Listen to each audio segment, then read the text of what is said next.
Sean here from Sean McKinley Landscaping, and this project was for a customer in her 80s. It was my dad's friend's mum, and as you can see, the slabs were all over the place. There was a couple of different levels there, and she kept falling a few times while hanging out the clothes on the washing line.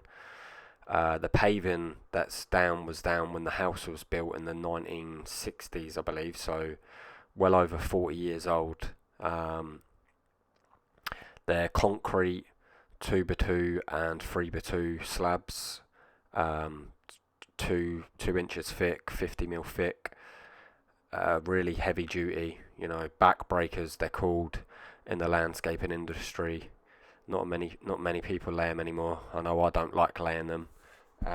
Normally we just do the natural stone, but for my dad's friend's mum, we decided to do it obviously to make it safer and a usable space.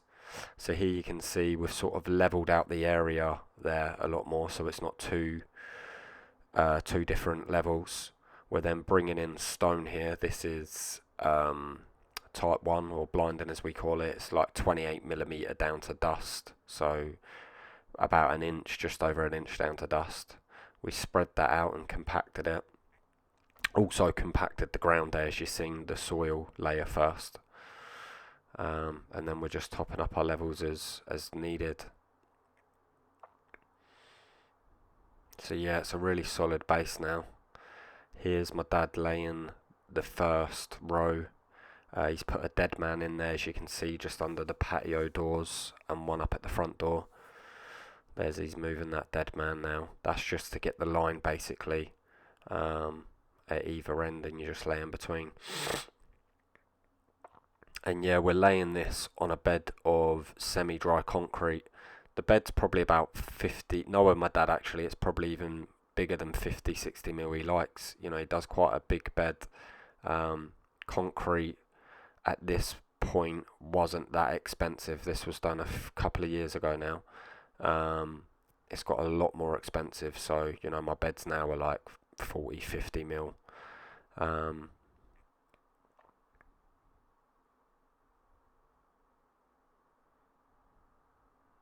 But yeah, heavy slabs. I think the 3x2s weigh like 60 odd kilograms, um, and the 2x2 it's got to be like over 40. So they're heavy duty slabs. And actually, it was after this job my dad said, never again. If anyone asks us to do these types of slabs, he's not doing it. He's done this type of work his whole life though, so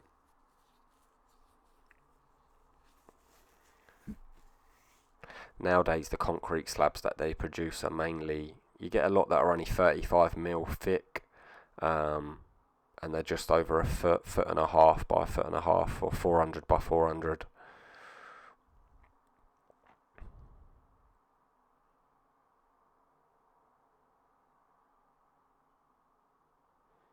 So yeah, as you can see, she's already got a lot more space as you come out the door there for where our washing line is.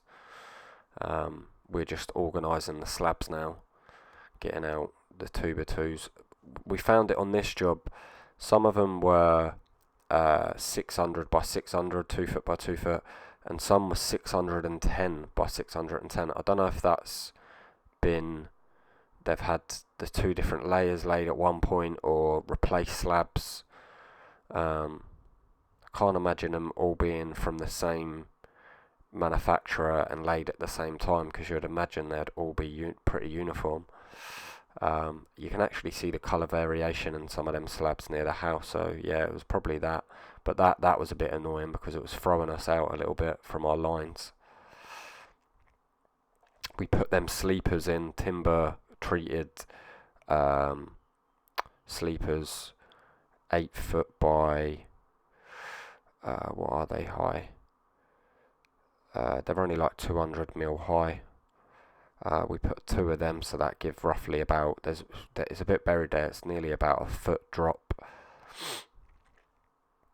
Here's my dad just laying the step there. He laid some concrete bricks, cemented them in, and we just laid that directly on top of the slab. just because of we've laid the slab, we've really compacted that base. It's a 50mm slab. It's laid on concrete. This patio's got no chance of moving.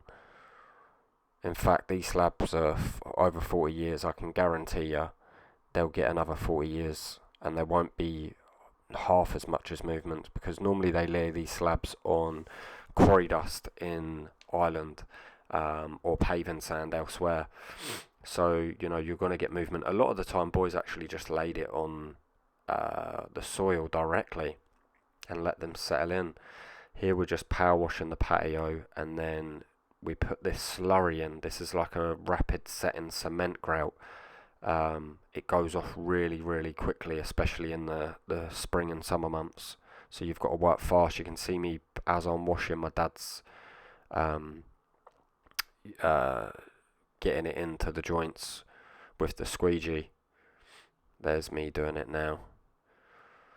So yeah, but the good thing is about this, where we're laying it on the concrete, it's a rigid system. There's no movement, so you're not going to get any of the crackages in the joints that you see a lot of the times when it's laid on paving sand or quarry dust, because they're obviously using a rigid jointing product, just even normally sand and cement, and then once the slabs move, it just cracks.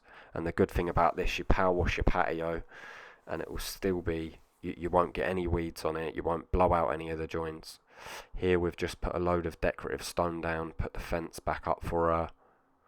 But you can see just how, a very low cost. We've reused everything. We've just brought in a little bit of stone from the quarry, concrete, the grout, and a bit of decorative stone. That decorative stone wasn't expensive. I think maybe £50-60 a ton. Couple of sleepers. A lot of work, I will say. A lot of heavy lifting. But now she's got a safe, usable space. So yeah, thanks. If you like this video, give it a like, a share, subscribe, and tune in for the next one. Bye.